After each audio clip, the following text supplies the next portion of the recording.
यही सार है, इसके अलावा और कोई सार नहीं है।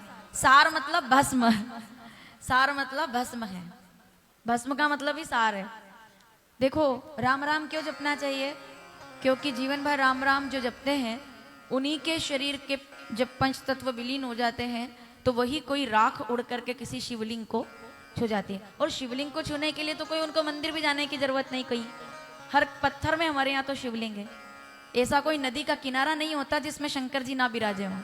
और कई बार तो दीवारें भी नहीं होती, अकेले ही बैठे रहते हैं नंदी को लेकर के, देखा है ना हर गांव में जहाँ शमशान होता है वहां शिवजी। तो कितना मतलब प्रैक्टिकल तथ्य है ये, मेरे मन से थोड़ी बोल रही हूं मैं। रामचरितमानस किष्किंधा कांड 10वां दोहा 2री चौपाई, क्षितिजल पावक और पंच रचित अति।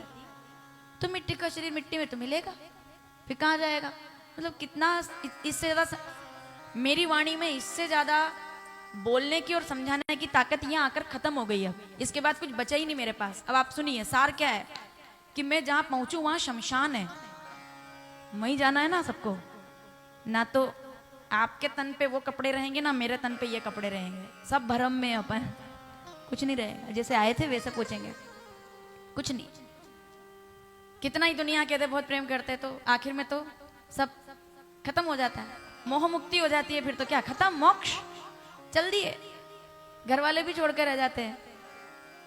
और वास्तविकता ये है कि जब कोई इंसान चला जाता है तो उस जिस बिस्तर पर उसने प्राण त्यागे उस बिस्तर को भी उसके साथ गंगा में बहा देते हैं। जो कपड़े उसने पहने होते हैं वो कपड़े भी, है ना, सावधान, अब थोड़ा मेरी बात पर ध्यान देना। जो बिस्तर वो होते हैं कि भाई अंतिम समय में उसके साथ, या उस पर अब वो रहा अब तक, वो बिस्तर भी उसके साथ चला जाता है, उसके बर्तन भी उसके साथ गंगा में, उसके कपड़े भी उसके साथ गंगा में, उसकी साड़ी या उसका कुर्ता भी उसके साथ गंगा में, और उसकी सोने की चेन भी उसके साथ।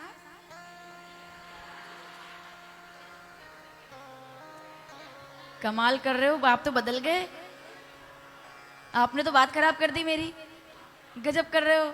जब इतनी देर से कर रहे थे गंगा, नहीं नहीं सही है, जाना ही चाहिए, जाना ही चाहिए, एकदम से एक शब्द मैंने बोला और एकदम सब वगैरह नहीं, तो निकाल ली थी मैंने। बड़ी बहू सोचे कि झुमके में निकाल लूं, छोटी बहू सोचे कि चेन में निकाल लूं, सेवा तो आखिरी में हमने तो हमारे घर रखा के, रखा ही इसलिए था। बहुत अलग विषय है वो तो, लेकिन मैं गलत तो नहीं बोल रही हूं। लेकिन आपने मेरी बात मतलब एकदम बदल दी, मैं तो कितना अच्छा बोल रही थी। कपड़े जाते हैं कि नहीं गंगा में, मतलब नदी में, उसके बाद बिस्तर, बर्तन, सब छोटा मोटा सामान, और अंगूठी, अंगूठी नहीं जाती। यही दुनिया है भाई, यही माया है। इस सोने के चक्कर में ही तो ये हम यहाँ बैठे हुए हैं आज, केवल इस सोने के चक्कर में। हमारे व्यास जी भागवत कर रहे हैं वहां पर, जानते हैं आप, सोने के चक्कर में ही तो सब खेल हुआ है। सोने का मुकुट उनने लगाया और यहाँ तक पहुंच गए वो, ये सोना ही तो सब कुछ है, इस सोने के चक्कर में ही तो। एक सोने की चेन कोई पहन ले, लोगों को लगता है सोने की चेन पहन लेंगे। मेरे बाबा एकदम फक्कड़ हैं, कुछ नहीं उनके पास, मुंडों की माला, शंकर जी के गले में देखे कभी सोने की माला?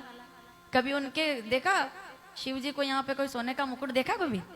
महादेव को भी नहीं देखा होगा आपने। मतलब शिव जी और महादेव एक ही स्वरूप है, लेकिन शिवलिंग के रूप में शिव जी और जो साकार रूप में होते हैं वो महादेव। कभी देखा सोने का मुकुट? कभी चांदी की माला देखी उनके पास? नहीं देखी। फिर भी मगन रहते हैं ना वो। क्यों मगन रहते हैं? क्योंकि साधन से कोई मनुष्य सुखी नहीं रहता। पीछे तक बैठे विद्वान लोग, अगर मैं ठीक बोल जाऊं, साधु संत विराजमान है, आपके सानिध्य में बोलने जा रही हूं, साधन से कभी कोई महान नहीं बनता, साधना से सब महान बन जाते हैं। साधना पूजी जाती है, साधना देखी जाती है। कैलाश पर बाबा जी बैठे हुए हैं, भगवान कुछ नहीं उनके पास, जहाँ माता पार्वती आज पहुंचने वाली है। कहाँ तो महलों की राजकुमारी और कहाँ कैलाश, कुछ नहीं बाबा जी के पास। लेकिन कुछ ना होकर के भी जिसके पास जो सब लेकर के बैठा है वही तो महादेव है। सब त्याग कर बैठे हैं और सब कुछ सार समेट कर बैठे हैं, वही तो महादेव है। क्या बात है। मतलब जरूरी नहीं है कि सोने का कंगन हाथों में हो। सुनना माताओं, जाई विधि राखे राम, सोने का कंगन हाथों में हो जरूरी नहीं है। ईश्वर की कृपा तब मत मानना कि जब हाथों में केवल सोने का कंगन हो। ईश्वर की कृपा तब मानना कि कंगन हो ना हो हाथ होने चाहिए। हाथ ही नहीं होंगे तो हम ये यहाँ पर फिर क्या। पैरों में चांदी की पायल हो ना हो पर पैर तूने दिए हैं उसके लिए आभार है। आंखों पर क्या, लेकिन आंखें होना चाहिए। इतना सब दे दिया उसने, उसके बाद भी हम नहीं समझ पाए। अगर कितना दिया है भोलेनाथ ने ही तो सब दिया है, उनकी सृष्टि है सब। अब सोने की चेन पहन करके आप निकल जाओ बाजार में, दुखी हो जाओगे। इसीलिए भोलेनाथ कहते हैं सोने की चेन पहनने से चैन की नींद तो नहीं आएगी, लेकिन रुद्राक्ष पहन लेने से आनंद जरूर आ जाएगा, क्योंकि ये कोई छीन के नहीं ले जाता है। हमने भी पहना है सोना, ऐसा नहीं है, पर यह है कि हमने कोई खरीद के नहीं पहना है, ये फायदे वाली बात है। हमने ऐसा नहीं कि कोई अलग से पैसा इकट्ठा किया और हमको तो कोई तीर्थों में आकर ऐसा यहाँ दान कर गए तो हमने धारण कर लिया और उसका कोई विशेष महत्व साधना से परिपक्व रहते, वरना ये कोई वस्तु नहीं है, केवल ये साधना है बस, इसलिए। लेकिन रुद्राक्ष वरना ये सोने का महत्व नहीं है, इसमें रुद्राक्ष का महत्व है, यही वास्तविक है। रुद्राक्ष ये तो क्या है, ये तो रहे ना रहे, रुद्राक्ष रहना चाहिए, गले में तुलसी रहनी चाहिए, सिर पर त्रिपुंड रहना चाहिए। 3 दिन से यही सुन रहे हैं ना आप लोग, त्रिपुंड रहना चाहिए, गले में रुद्राक्ष रहना चाहिए, सर पर तिलक रहना चाहिए, सनातनी होने की पहचान रहनी चाहिए, अपनी वेशभूषा रहनी चाहिए, और सबसे बड़ी बात और कुछ हो ना हो चेहरे पर मुस्कान रहनी चाहिए। महादेव हमेशा मुस्कुराते हैं।